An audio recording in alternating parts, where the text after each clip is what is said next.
Boa noite a todos os irmãos, todos são bem-vindos para a nossa escola sobre Jesus.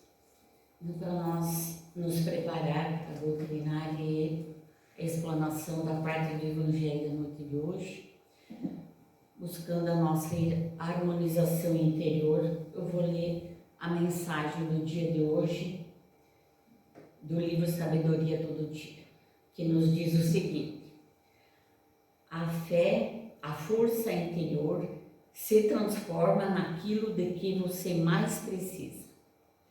Na hora da dificuldade, ela é arrimo, sustentação. Na hora do desassossego, da inquietação, ela é pacificação. Na hora da luta, ela é estímulo e ação. Na hora da dor, ela é bálsamo. Na hora da incerteza, ela é esperança. No dia a dia, ela é otimismo e paz. Tenha carinho pela sua força interior, pois ela vem de Deus. A força interior, reconhecida e amada, é a sua bênção de toda hora. Tenha bons pensamentos, que a força interior aparece. A vida é muito melhor quando você bem usa a sua força interior. Então, aqui nos esclarece que todos nós somos filhos de Deus e todos nós temos a centelha divina dentro de nós. Não é fora só, mas dentro. E aqui ela chama de força interior, todos nós temos. E essa força interior, ela se transforma naquilo que nós mais precisamos. Então, ele dá um exemplo. Quando a gente está num momento de dificuldade, essa força interior nos dá o arrimo, nos dá a sustentação, a gente enfrenta a dificuldade. Na hora da inquietação, ela nos pacifica, nós temos que sentir ela, buscar ela. Na hora da luta, ela nos dá estímulo e ação. Na hora da dor, ela é um bálsamo, porque nós não estamos abandonados por Deus. Na hora da incerteza, essa força interior é a nossa esperança. E no dia a dia, ela é o otimismo e paz. Então é para nós ter carinho por essa força interior que está dentro de nós, porque ela vem de Deus. Quando nós reconhecemos essa força interior e amamos, ela é uma bênção de toda hora. E aí ele nos encerra dizendo, para nós ter bons pensamentos, que essa força interior aparece. Então, sempre pensar no melhor, sempre pensar positivo, sempre pensar no bem. Não deixar o pensamento cair na negatividade. Então, a vida é muito melhor quando nós sabemos usar essa força interior. Então, está em nós. Nós temos que buscar ela, fazer ela vir de dentro para fora. Então, agora harmonizados e com essa linda lição da noite de hoje, convido a todos para nós nos dirigirmos a Deus, nosso Criador, nosso Pai amoroso, bondoso, misericordioso. Senhor, nós te agradecemos a oportunidade que temos de aqui estarmos buscando os ensinamentos trazidos pelo nosso irmão maior Jesus, aqui na terra, onde nos educa a ser pessoas do bem, a ser da paz, a sermos verdadeiramente cristãos. Jesus, nos abençoe a todos nós que aqui estamos e também pela tua misericórdia a todos aqueles que trazemos no nosso pensamento e no nosso coração e que de alguma maneira gostaríamos que tu fosse a todos e a cada um levar o lenitivo do teu amor, da saúde e da paz. Ajuda-nos, Jesus, a compreender a mensagem da noite de hoje, contida no Evangelho. E te rogamos que os teus mensageiros possam assistir a nossa irmã Mara, que tem a cargo na noite de hoje, a explanação do Evangelho. Que o teu amor nos envolva para que possamos bem compreender e sair daqui melhor que quando aqui entramos. Que assim seja.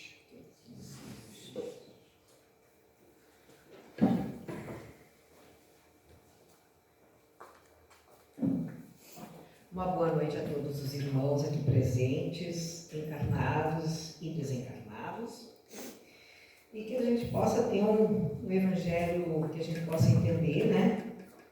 Que a gente possa compreender o ensinamento que Jesus nos deixa através, então, do Evangelho segundo o Espiritismo. Então, hoje, a gente continua com o capítulo 12. 13. Item 12. Aliás, item 12 é no mês que vem, né? É que eu preparo, às vezes, antes os evangelhos, daí eu já descobri também que eu tenho mais um evangelho esse mês.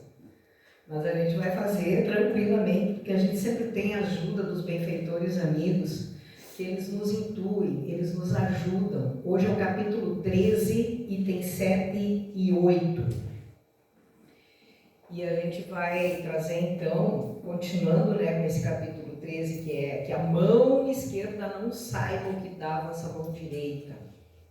Item 7 e 8, convidar os pobres e expropriados. Eu não sei como é que está saindo o som aí, se está muito alto, se está muito grave, como é que está? Está tranquilo? Bom, então tá. Então,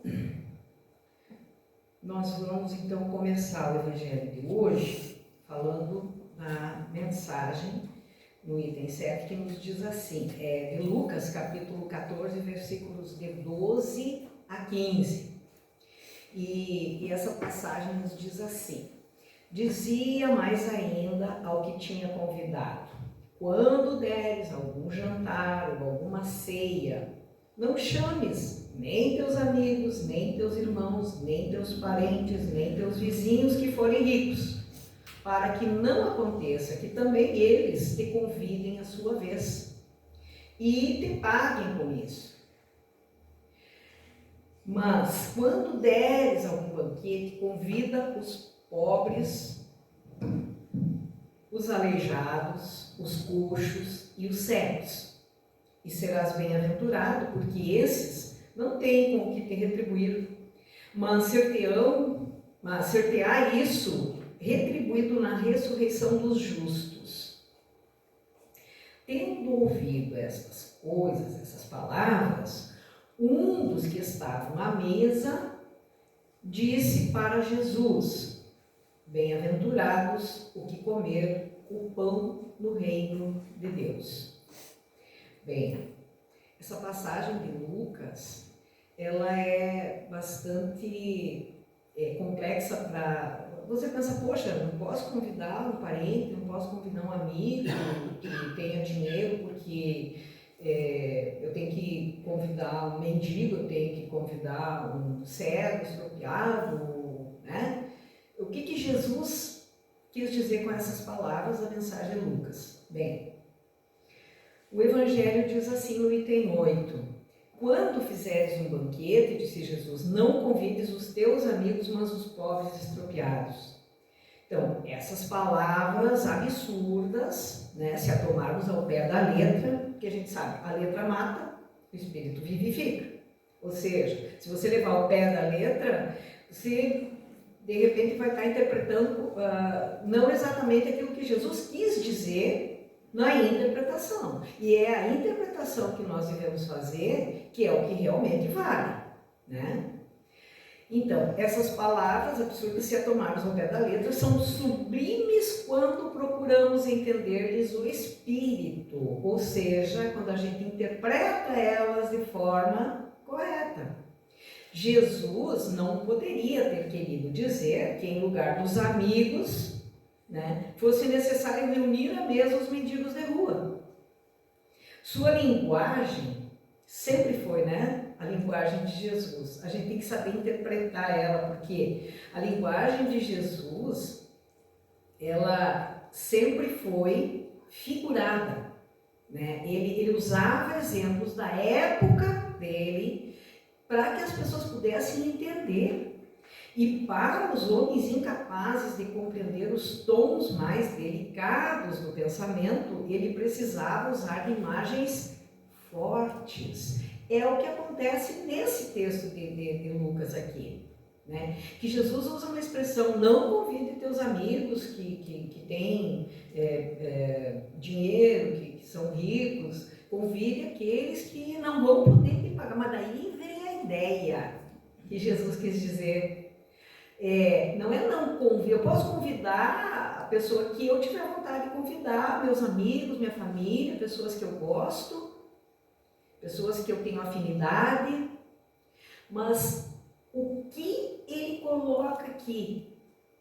Sem a esperança do retorno. Geralmente, quando a gente janta na casa de alguém, que a gente, né, a pessoa retribui: não, agora tu vai ser lá em casa, agora tu vai jantar com nós, agora tu vai vir na minha casa para jantar. Não é assim? Então, o que Jesus está dizendo? Que não tem que ser essa a intenção de você convidar alguém para a tua ceia, né? Então, Jesus precisava usar de imagens fortes que produzissem o efeito de cores berrantes, né? Dava aquela ideia assim, nossa, chocante, assim, chocava mesmo, que era para a pessoa tentar entender a profundidade disso. O fundo do seu pensamento se revela por essas frases. Daí vem o principal, que é exatamente o X da questão aqui. E serás bem-aventurado, porque esses não têm com o que te retribuir. Ou seja, faça o bem sem esperar recompensa. Tá? O que vale dizer que não se deve fazer o bem com vistas à retribuição, mas pelo simples prazer de fazê-lo. Se eu vou receber uma pessoa na minha casa, eu vou receber com carinho, vai ser aquela pessoa que eu escolho, uma pessoa que eu quero bem. Eu não vou convidar alguém porque eu quero que a pessoa me convide lá depois, né? Não é essa a ideia da ceia, de estar presente, de estar junto com a pessoa, da confraternização, né?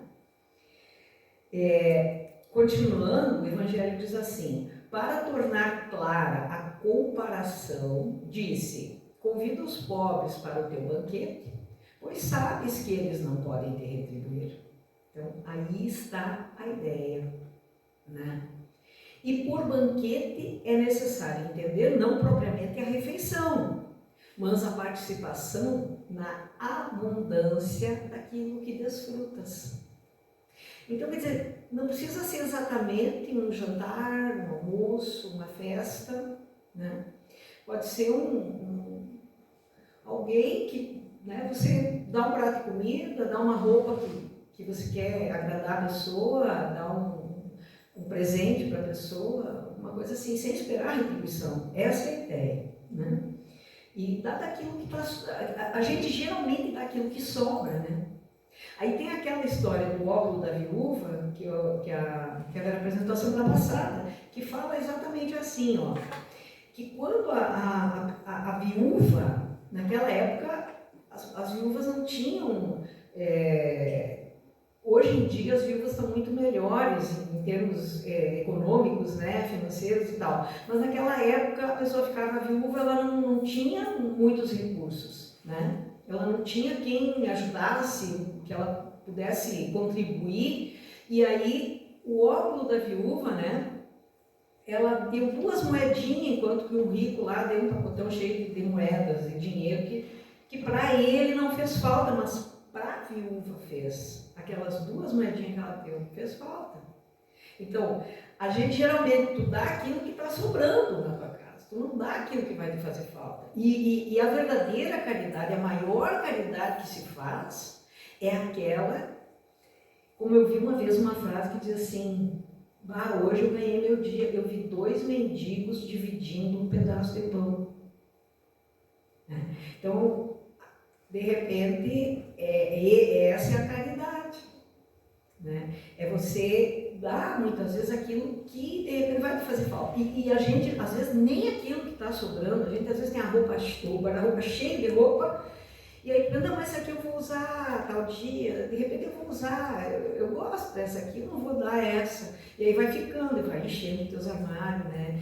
E isso a gente faz muito, e eu pelo menos assim me cuido até nesse ponto, que a gente é meio acumuladora, tem pessoas que são acumuladoras, que ficam guardando coisas que nunca vão usar, né? Enquanto tem gente que muitas vezes está precisando e não tem.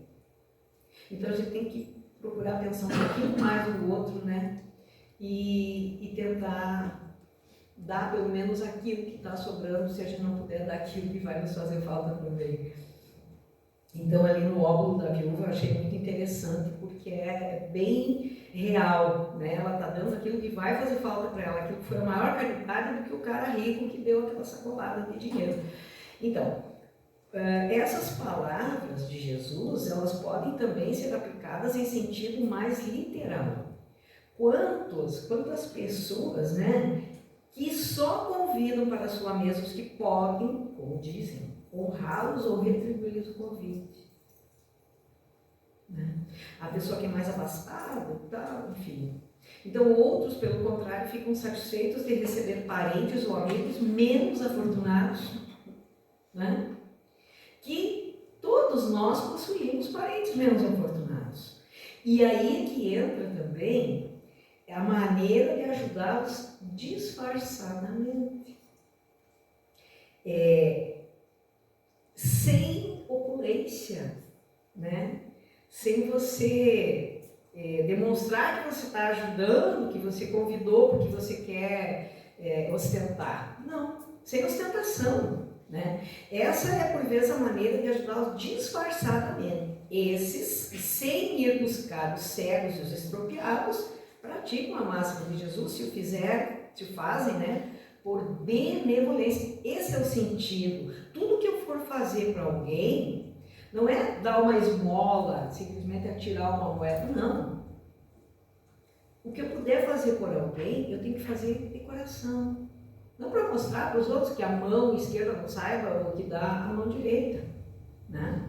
Então, no caso, esses sem buscar os cegos e os expropriados praticam a máxima de Jesus e se o fazem por benevolência, sem ostentação, e se sabem disfarçar o benefício com sincera cordialidade. Então é a cordialidade, é a amizade, é o bem-querer, né? Então essa é a ideia. Tá? Então que a mão esquerda não saiba o que dá a vossa mão direita, nós vamos agora fazer mais ou menos uma comprovação, porque nós entendemos disso, né? Então, nesse ensinamento de Lucas, né, que a gente leu bem no início, ele diz, quando derdes um jantar, não convides para ele os vossos amigos, não os pobres expropriados. Sereis ditosos por não terem eles meio de retribuir. Bem, isso é na letra, tá? Mas aqui, a linguagem que Cristo usava era quase sempre uma linguagem figurada, né? Sempre. E exige que se busque o pensamento, ou seja, como é que nós vamos interpretar essa questão? Né? Como é que nós vamos interpretar esse texto de Lucas que Jesus falou na época dele, né? Então, nós temos que buscar a coerência nisso. Onde é que está a coerência, né? A interpretação correta, coerente desse ensinamento? As imagens, saber que quando Jesus usava essas palavras mais duras, assim, imagens fortes, coloridas, né? Que tá, como diz no Evangelho, e as comparações que ele usa são vibrantes, são coisas que mexem com a gente, né? Que tocam fundo, porque era essa ideia que ele queria passar para as pessoas daquela época. E era a forma como ele conseguia chegar no coração dessas pessoas. Então, o significado, convidar os pobres extropiados, é fazer o bem pelo prazer de praticá-lo sem esperar retribuição. É aí que entra aquele lance do carinho, da amizade, de você se sentir bem com a pessoa, de você fazer a pessoa se sentir bem junto contigo, né?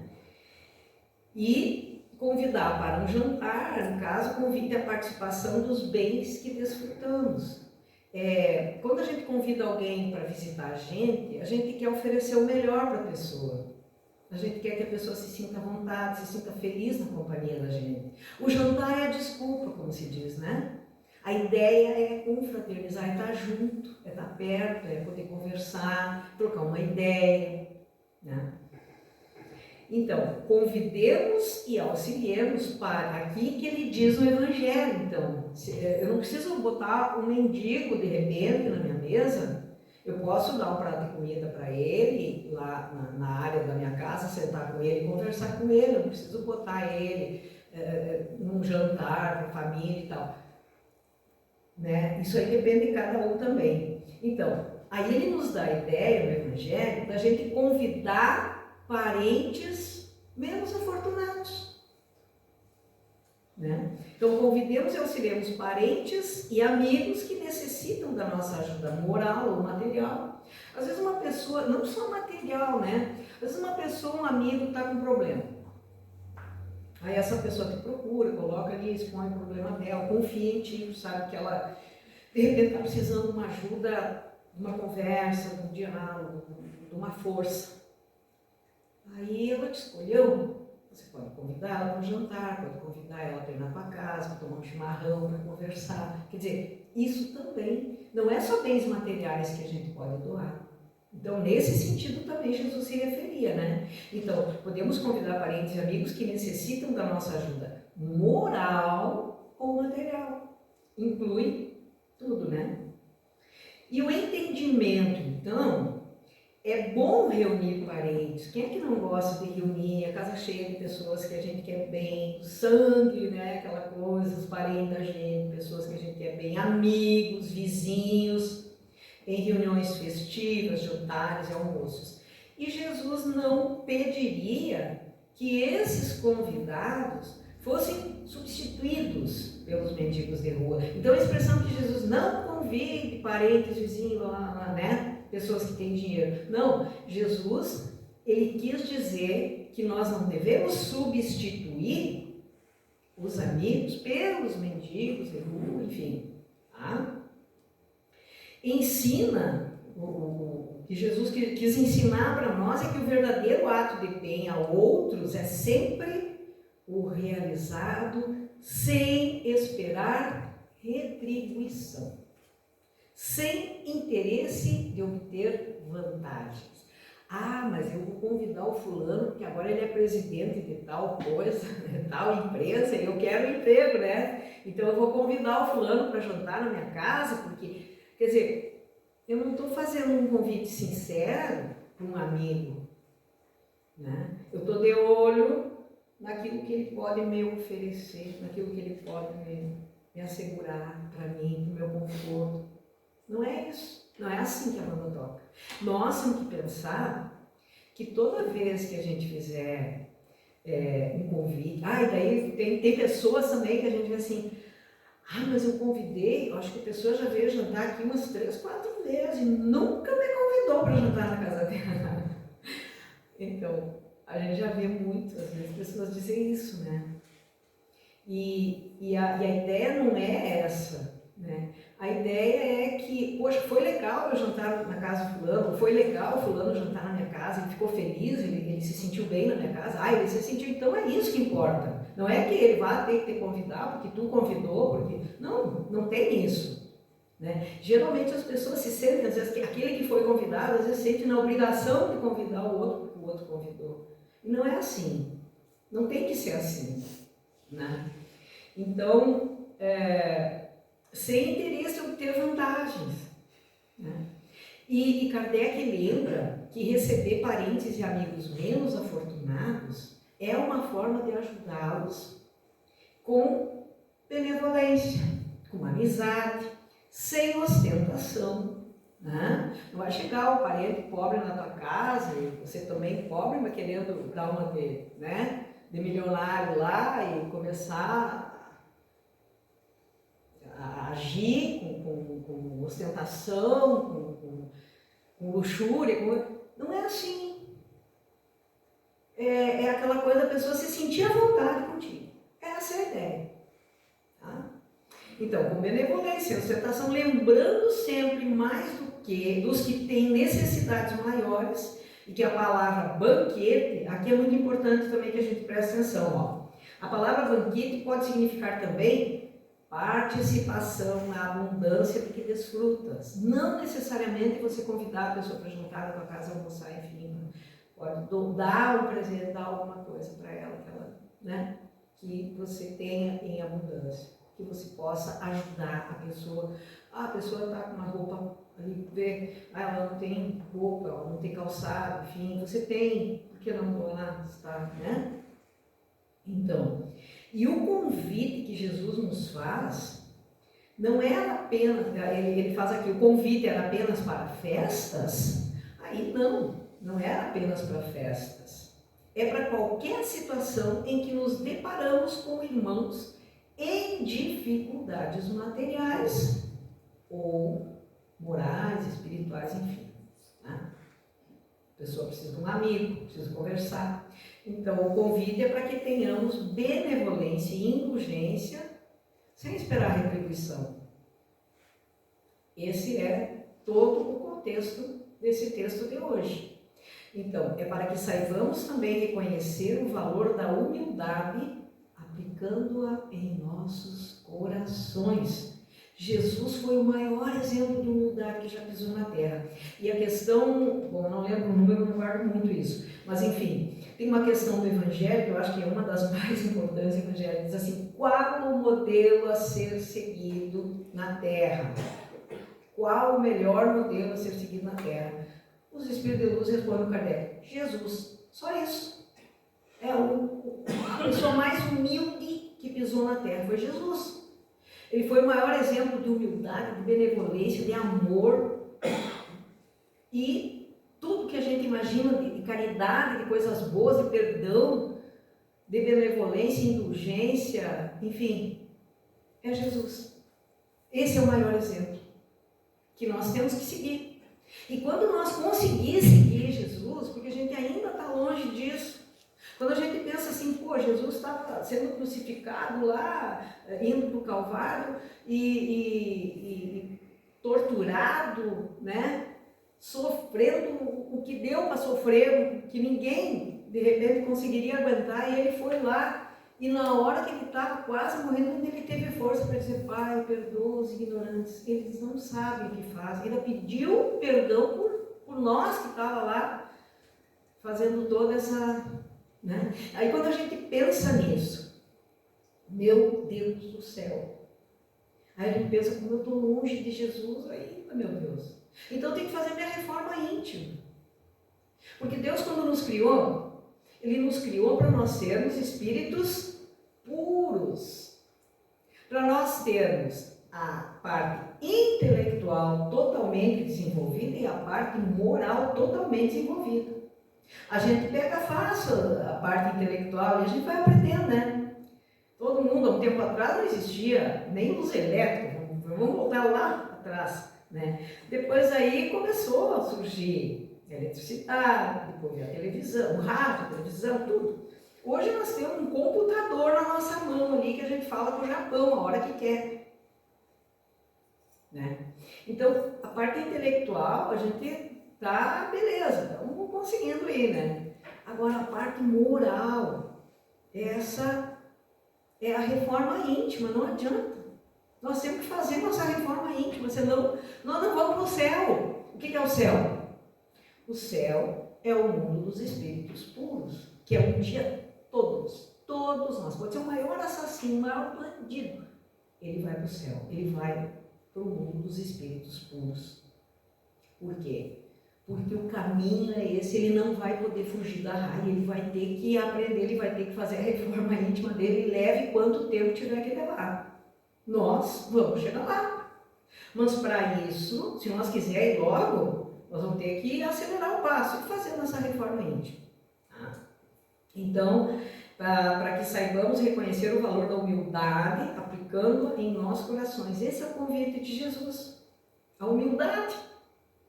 Exemplo que Jesus deixou para nós. Então, o uso dos nossos bens terrenos, segundo Fenelon, eu não lembro agora qual é o capítulo que eu peguei isso aqui, mas enfim, segundo Fenelon, o uso dos nossos bens terrenos, ele consiste em não aplicá-los exclusivamente na nossa satisfação pessoal. Por quê? Porque mas eu trabalhei, eu ganhei, é meu. Nina, não é. Deus empresta para nós. Por quê? Não, mas eu trabalhei. Sim. Por que tu trabalhou? Porque Deus te deu saúde para te trabalhar. Deus ajeitou para que você tivesse condições de estudar, condições de ter um emprego. Tudo isso a gente deve para Deus. Deus nos empresta aquilo que a gente tem. Porque quando a gente morre, a gente não leva nem o corpo. Então, tudo é empréstimo de Deus. Nada é nosso, gente. Então, nós não somos donos de nada. Nós somos filhos do dono. Então, o uso dos nossos bens terrenos, nós temos que aplicar para o bem de todos e não para exclusivamente a nossa satisfação pessoal. Mas só que tem uma coisa que nos faz a gente travar muitas vezes, que é o orgulho. O orgulho atrasa. Nós temos que extirpar o orgulho dentro de nós. E o orgulho é o sentimento de superioridade com relação aos outros. É também o que leva o homem a tratar com desprezo o seu semelhante. É o que anula as ações nobres. É o que retarda o nosso progresso moral. Nós não queremos ir para o céu? Céu é o mundo dos espíritos puros. Nós todos queremos ir para esse céu. Para nós ir para lá, nós temos que fazer a nossa parte. Não é fácil, né? Praticar caridade. Caridade é o quê? Benevolência, indulgência e perdão. São 3 coisas fundamentais. Isso é caridade.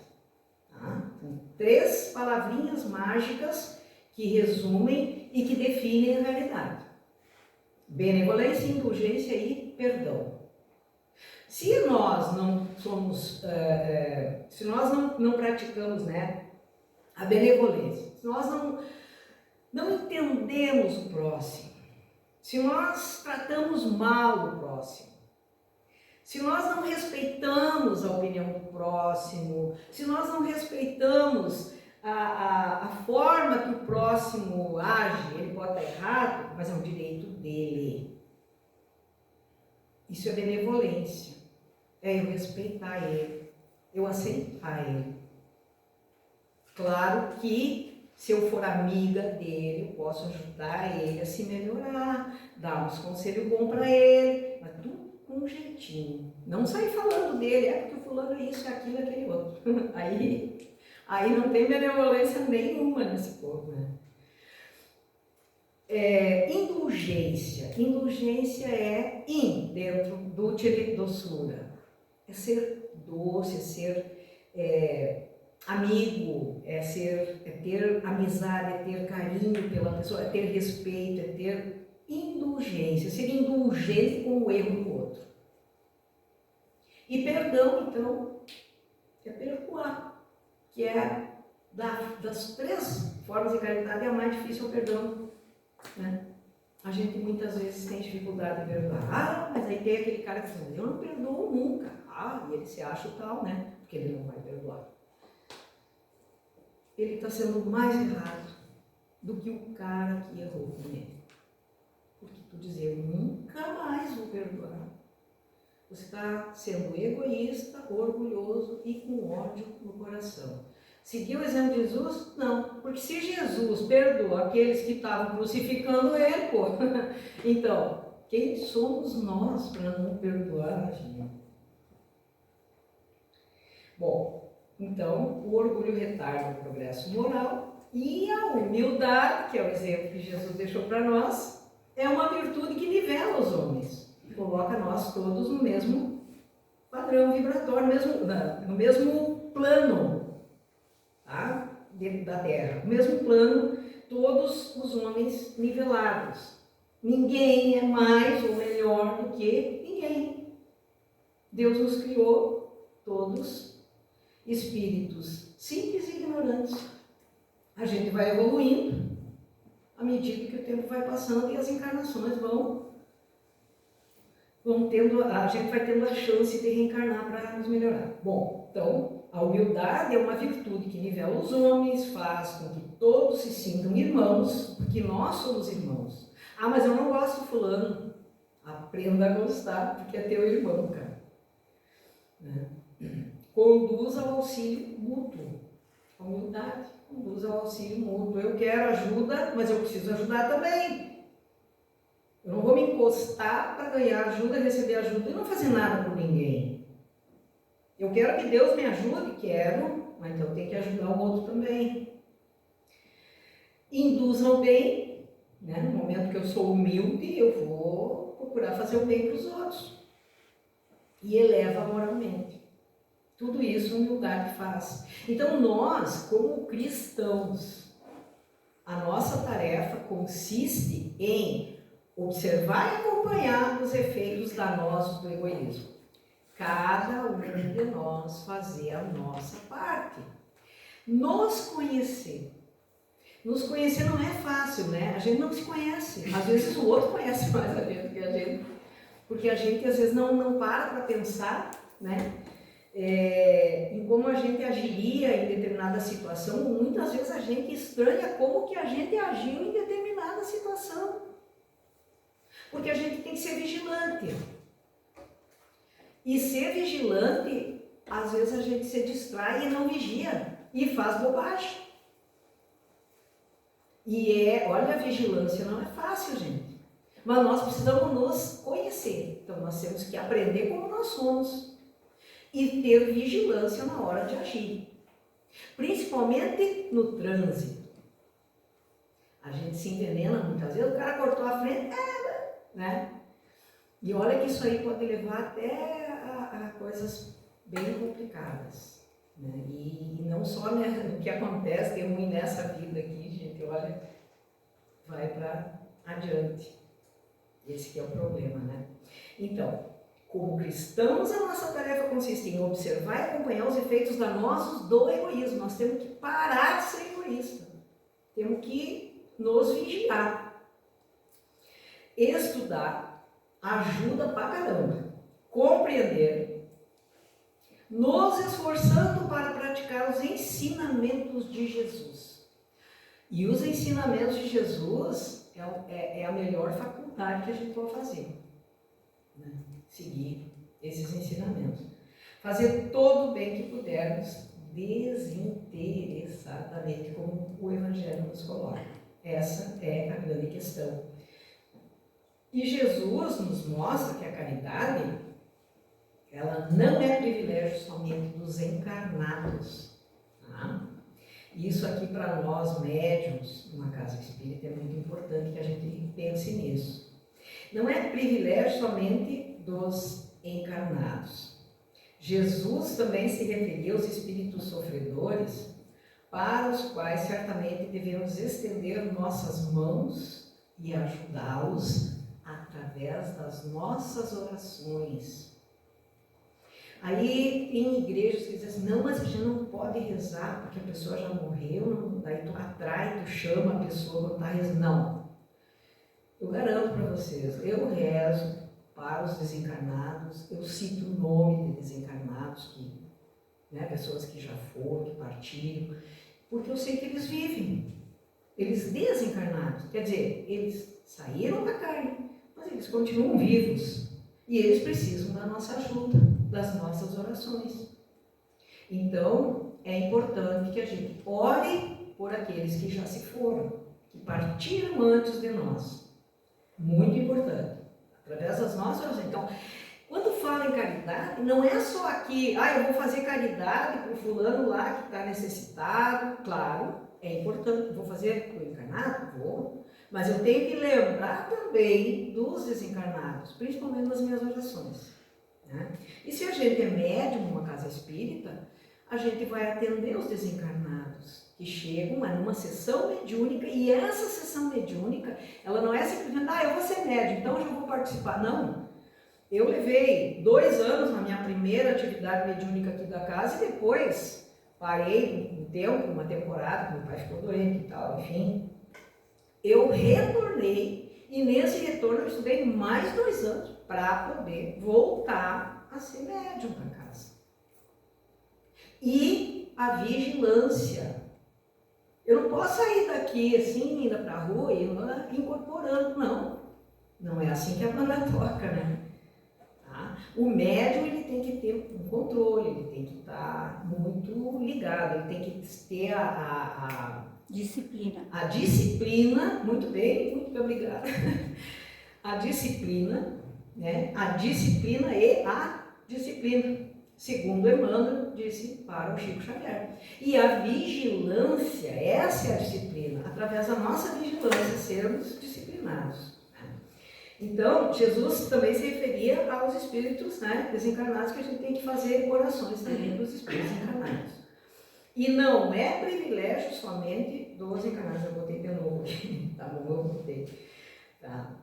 Então, não é somente os que padecem misérias físicas, as misérias emocionais, mas também aqueles espíritos sofredores, muitos dos quais ignoram a própria situação.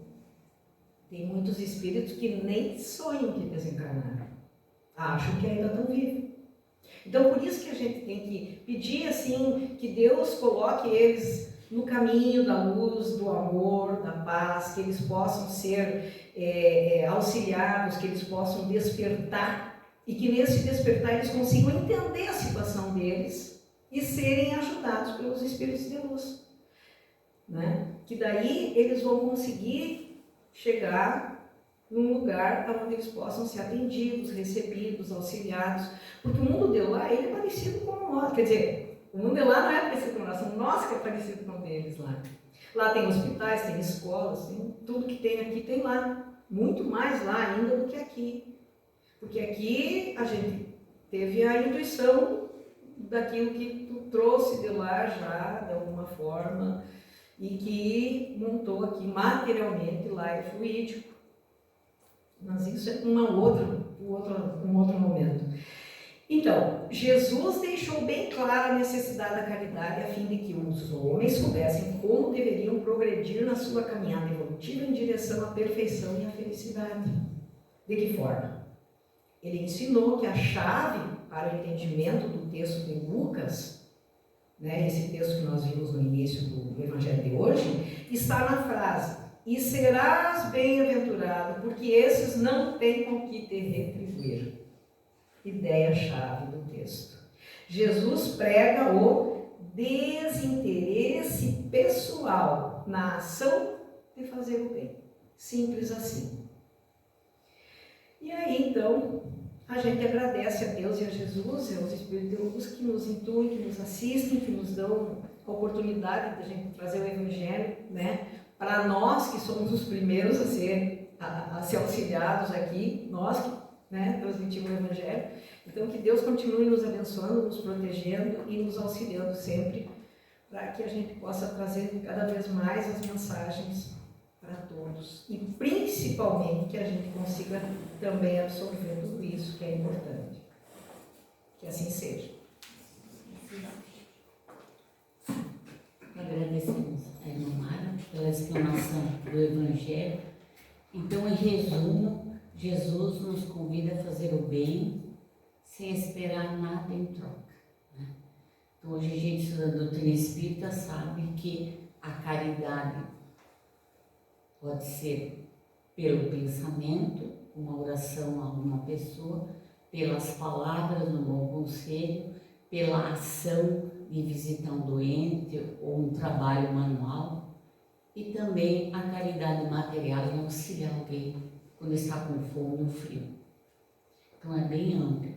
Então a gente deve fazer a caridade e não esperar nem ou muito obrigado. Vivendo e aprendendo, né? Então agora vamos fazer a caridade.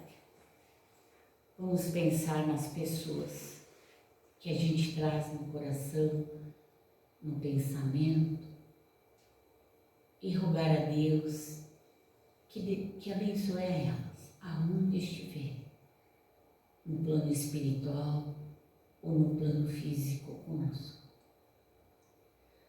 Que Deus abençoe a todas as crianças, aos jovens, aos que estão na maturidade, aos velhinhos, a todos, Senhor, a toda a humanidade, onde estiver um irmão nosso sofrendo dores físicas ou dores morais, que a tua misericórdia, Senhor, chegue a todos e a cada um. Adoce o coração de nós, os humanos, para fazer o bem, sem olhar a quem. Jesus, ajuda-nos a te compreender e a vivenciar os teus ensinamentos de amor. E que esse amor que está dentro de nós como centelha divina possa crescer e dar frutos. Dai-nos, Jesus, a paz interior a cada um de nós, a paz no nosso lar, a paz no nosso país e a paz no mundo. Que possamos, Jesus, viver na tua paz. Assista os passistas na tarefa de ministrar o passe e abençoe a todos nós, que possamos retornar aos nossos lares mais